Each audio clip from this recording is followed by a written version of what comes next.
السلام علیکم ورحمۃ اللہ تعالی وبرکاتہ۔ الحمد للہ الذی ذی العزت والعلا والصلاة والسلام علی سید الانبیاء شمس الضحی بدر الدجا نور الہدی منبع الجود والعطاء، اما بعد فاعوذ باللہ من الشیطان الرجیم، بسم اللہ الرحمن الرحیم۔ آئیے حضرات کریم آقا صلی اللہ علیہ وآلہ وسلم کی مقدس بارگاہ میں ہدیہ درود السلام پیش فرما لیں اور پڑھیں۔ اللہ رب محمد صلی اللہ علیہ وسلم نحن عباد محمد صلی اللہ علیہ وسلم صلو علیہ صلاۃ و سلاما علیکا یا سیدی یا رسول اللہ صلی اللہ علیہ وسلم۔ کہ کوئی نبی نہیں ہے سلطان انبیاء کی طرح، کوئی نبی نہیں ہے سلطان انبیاء کی طرح، قریب رب نہیں ہے کوئی بھی مصطفیٰ کی طرح، قریب رب نہیں ہے کوئی بھی مصطفیٰ کی طرح۔ بشر کے روپ میں نور خدا کے پیکر ہیں، بشر کے روپ میں نور خدا کے پیکر ہیں۔ کوئی بشر نہیں ہے محبوب کبریا کی طرح، کوئی بشر نہیں ہے محبوب کبریا کی طرح۔ نکالا ہم کو جہالت کے اندھے غاروں سے، نکالا ہم کو جہالت کے اندھے غاروں سے، نہ آیا جگ میں کوئی میرے رہنما کی طرح، نہ آیا جگ میں کوئی میرے رہنما کی طرح۔ حضرات الترغیب و ترہیب دیکھیے گا آپ، امام اہل سنت مجدد دین و ملت فاضل بریلوی رضی اللہ تعالی عنہ کی الامن والعلا دیکھیے گا کہ نبی پاک صاحب لولاک صلی اللہ علیہ وآلہ وسلم کے ایک صحابی ہیں جن کا نام نامی اسم گرامی حضرت تمیم داری رضی اللہ تعالی عنہ ہے۔ یہ فرماتے ہیں کہ میں حضور سرور کائنات فخر موجودات صلی اللہ علیہ وآلہ وسلم کے ساتھ تھا۔ ایک جگہ کہتے ہیں ہم کھڑے تھے، ہم بہت سارے صحابہ تھے، سرکار کے ساتھ بہت سارے صحابہ تھے۔ ایک اونٹ دوڑا دوڑا آیا، اس نے پہلے رسول کریم رؤوف الرحیم صلی اللہ علیہ وآلہ وسلم کے قدم چومے، پھر کان میں کچھ کہا، پھر اس نے تاجدار کائنات کے کان میں کچھ کہا اونٹ نے، تو سرکار فرمانے لگے تو فکر نہ کر، سرکار فرمانے لگے تو فکر نہ کر، اگر تو سچا ہے تو تیری مدد ہوگی، اور اگر تو جھوٹا ہے تو تجھے تیرے جھوٹ کی سزا ملے گی۔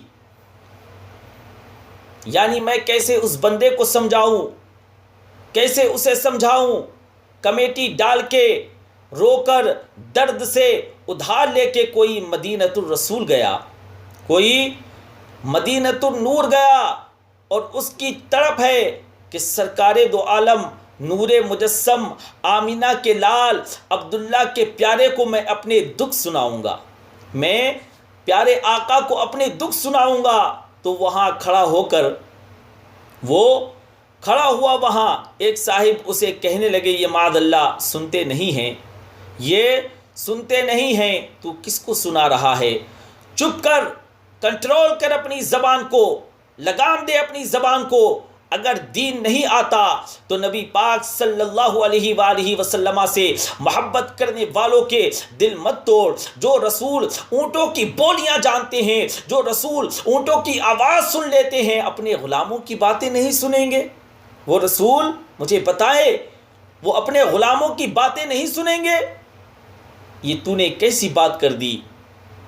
امام اہل سنت فرماتے ہیں لب واہ ہیں آنکھیں بند ہیں پھیلی ہیں جھولیاں، فرماتے ہیں لب واہ ہیں آنکھیں بند ہیں پھیلی ہیں جھولیاں، فرماتے ہیں لب کھلے ہیں اور آنکھیں بند ہیں اور میری جھولی پھیلی ہوئی ہے۔ فرماتے ہیں لب واہ ہیں آنکھیں بند ہیں پھیلی ہیں جھولیاں۔ یہ بریلی کے امام شعر نہیں لکھتے، ساتھ ساتھ مزہ بھی لیتے ہیں۔ آپ ذرا اندازہ کیجئے بات کرنے کا۔ فرماتے ہیں میں کھڑا ہوں حضور صلی اللہ علیہ وآلہ وسلم کی جالی کے سامنے، اور کیفیت میری یہ ہے کہ لب واہ ہیں آنکھیں بند ہیں پھیلی ہیں جھولیاں۔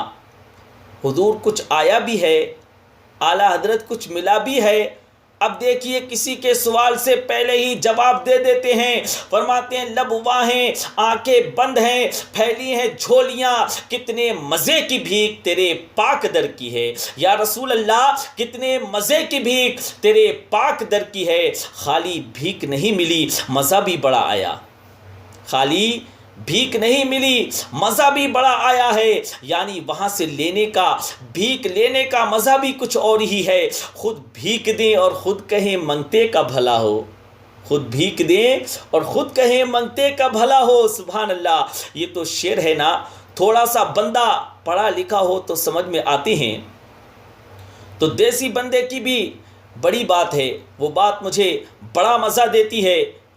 حضرات، ایک حضرت صاحب کہتے ہیں کہ میں پہلی دفعہ جب مدینۃ الرسول گیا، سرکار دو عالم صلی اللہ علیہ وآلہ وسلم کی بارگاہ میں حاضری دی، تو ایک بابا جی کو، جن کی وہاں ڈیوٹی ہوتی ہے، پولیس والے دھکا دے رہے تھے، ایک بابا جی کو پولیس والے دھکا دے رہے تھے، نکل ان کو دھکا دے رہے تھے، تو بابا میرے آگے آگے، کہتے ہیں بابا میرے آگے آگے تھے۔ بابا اسے کیا کہتے ہیں، تیری خیر ہو پہرے دار، روزے کی جالی چوم لینے دے، ایک دفعہ نہیں 2-4 دفعہ۔ بابا جی نے کہا تو کئی دفعہ ہمیں سرکار کے روزے کی جالی چومنے دے۔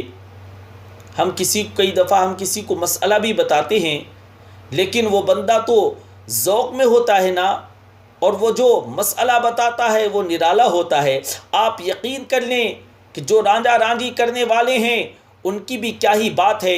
اونٹ آیا، اس نے پہلے قدم چومے، حضور صلی اللہ علیہ وآلہ وسلم نے فرمایا تو فکر نہ کر، اگر تو سچا ہے تو جیسے تو کہتا ہے ویسا ہی ہو جائے گا، اور اگر تو جھوٹا ہے تو تجھے تیرے جھوٹ کی سزا بھی ملے گی۔ تھوڑی دیر گزری تو حضرت تمیم داری رضی اللہ تعالیٰ عنہ فرماتے ہیں کچھ لوگ دوڑے دوڑے آئے، عرض کرنے لگے حضور یہ ہمارا اونٹ بھاگ آیا ہے اور 3 دن سے بھاگا ہوا ہے، مل نہیں رہا تھا۔ حضور فرمانے لگے یہ تمہاری شکایت کر رہا ہے، یہ کہہ رہا ہے یا رسول اللہ میں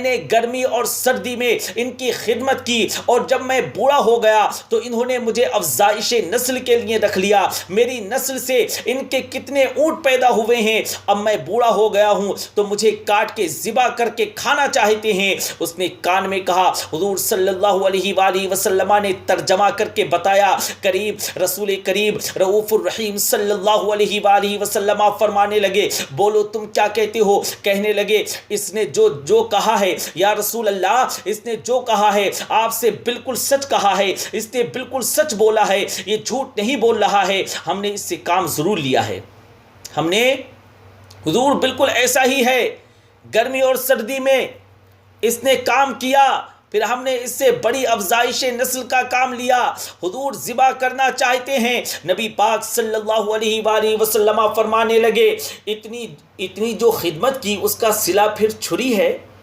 آپ لوگوں کی اتنی خدمت کی اس کا صلہ چھری سے دینا چاہتے ہو؟ کیا تم اچھا صلہ دے رہے ہو؟ اس اونٹ کو تم اچھا صلہ دے رہے ہو؟ سرکار نے پوچھا، کہنے لگے حضور ہم کچھ نہیں کہتے، ذبح بھی نہیں کرتے، آپ اس کو دے دیجئے۔